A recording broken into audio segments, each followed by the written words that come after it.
Esteu preparats pel conte d'avui? Però abans, raspalleu-vos les dents. I si tot fos tan senzill com somiar? Somiar, imaginar com a possible o realitzable alguna cosa que no és d'esperar, de molt difícil realització. Un hipopòtam que vola, serps que parlen i cargols al ventre d'un cadell de tigre. Deixa que et vingui la son, deixa que et vingui la imaginació i potser, així, tornaràs a ser un nen. Deveu pensar que aquest és un terrat normal, oi? Doncs no, aquest terrat és màgic.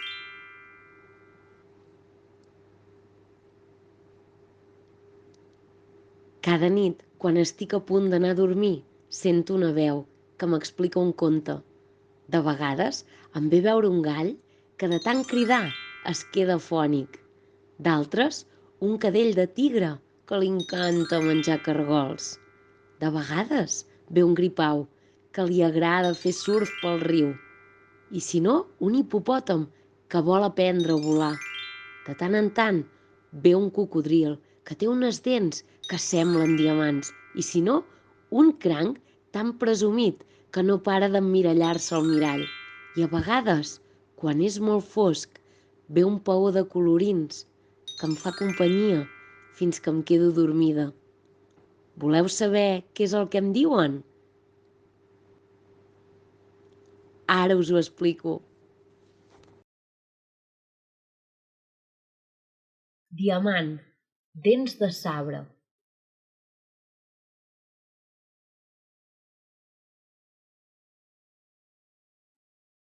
Lluny d'aquí, en un poblat de Malàisia, hi havia una tribu molt especial, els Pellverda, que eren els millors caçadors de tot el país i portaven collarets fets amb dents de cocodril. De ben petits, els més forts de la tribu ja ensenyaven a caçar els seus fills. Els deixaven sols amb una llança a la riba del riu i el primer que tornava a casa amb una dent de cocodril guanyava la medalla d'or. Quan creixien, per triar el líder de la tribu, feien una cosa semblant. La primera nit de lluna plena de l'any, el jove que tornés amb més dents de cocodril era anomenat el nou cap de la tribu. Només hi havia un cocodril que els hi feia por, el dents de sabre. Ningú l'havia vist mai, perquè tots els que intentaven caçar-lo no havien tornat més al poblat. S'explicava que el dents de sabre tenia moltes cicatrius i que vivia molt lluny. En Ziga, un jove molt valent, va decidir anar-lo a caçar. Va sentir un soroll i darrere d'uns matolls va aparèixer el dents de sabre. Uau! Quines dents més punxegudes que tens! Semblen diamants! Va exclamar en Ziga mentre l'apuntava amb la llança. El dents de sabre li va explicar que cada cop quedaven menys cocodrils de la seva família i que els mataven per fer-ne bosses i moneders.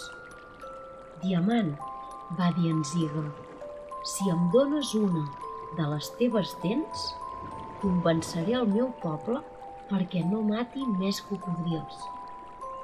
Doncs tu, dona'm una dent i convenceré els cocodrils perquè no matin cap dels teus caçadors, va suggerir el dents de sabre. I així ho van fer. I des d'aquell dia, cada primera nit de lluna plena, cocodrils i caçadors s'asseuen tranquils a la riba dels rius de Malàisia. Fi.